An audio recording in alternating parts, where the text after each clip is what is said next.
I didn't cry when I caught my fiancé cheating. I didn't scream. I didn't beg. I smiled. Because I knew exactly how I'd destroy him, with every guest at our wedding watching. But the best part? He never saw it coming. The cheating fiancé I exposed at the altar. My name is Lena, 27, living in Austin, Texas. And for 2 years I thought I'd met my forever person. Ethan, the charming, responsible, annoyingly handsome engineer who remembered how I liked my coffee and kissed my forehead every morning. He planned elaborate dates. He cooked dinner. He called my mom every Sunday. Everyone said, "Lena, he's a keeper." I believed them. When he proposed on a rooftop overlooking downtown Austin, I said yes with tears in my eyes. Life felt perfect. Until it wasn't. It started small. Late nights at work. Phone flipped upside down.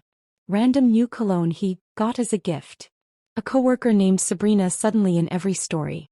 But every time I mentioned it, Ethan looked wounded. Thin flashback. "Lena, you're being paranoid. I'd never do anything to hurt you." And I believed him. Because that's what you do when you love someone. You give trust even when it feels heavy. My bridesmaids threw me a bridal shower at a cute farmhouse Airbnb. White flowers. Champagne. Everyone dressed in pastels like a Pinterest board.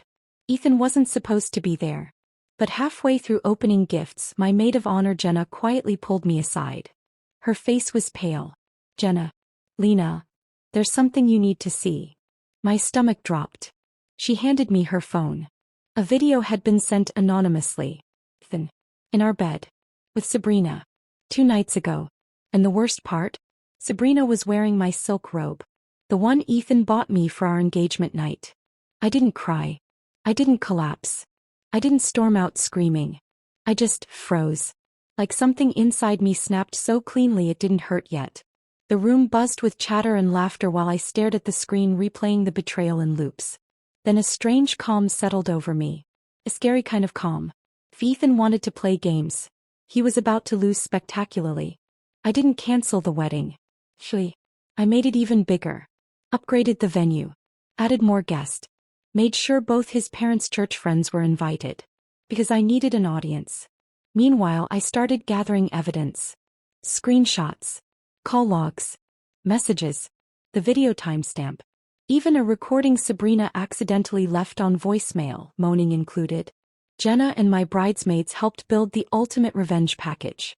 We kept smiling every day around Ethan as if nothing had happened. He thought I was just stressed from wedding planning. Well, I was planning all right. The venue was gorgeous.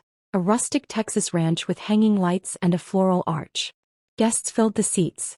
The air smelled like roses and champagne. Ethan looked nervous. Not because he was guilty, but because he thought he was about to marry me. He had no idea he was minutes away from a public psychological demolition. The ceremony started. I walked down the aisle slowly, heart steady, smile soft. Ethan whispered, "You look beautiful." I whispered back, "Thank you. I hope you enjoy the show." His brows furrowed. And then, my cue. I turned to our officiant. "I actually have something to share before we continue." Gasps. Whispers. Phones raised. Behind us, on the giant projector screen, a video began to play. The video. Ethan. In our bed. With Sabrina in my robe. Crystal clear. Unedited. Full audio. The crowd erupted. His mother screamed. His father stood up yelling, "What the hell is this?" Sabrina, who had been invited, ran out crying. Ethan turned ghost white. "Lena, wait." "No," I said calmly. "You wait. You lied. You cheated. And you thought I'd marry you anyway?" I handed him an envelope. Inside were printed messages, hotel receipts, screenshots, and a copy of his Tinder profile which he forgot to delete. In front of everyone I said, "Ethan, I deserve someone who chooses me every day, not someone who chooses everyone else." I turned to the crowd. "Thank you all for coming. The wedding is canceled, but the reception? That's still happening." People cheered.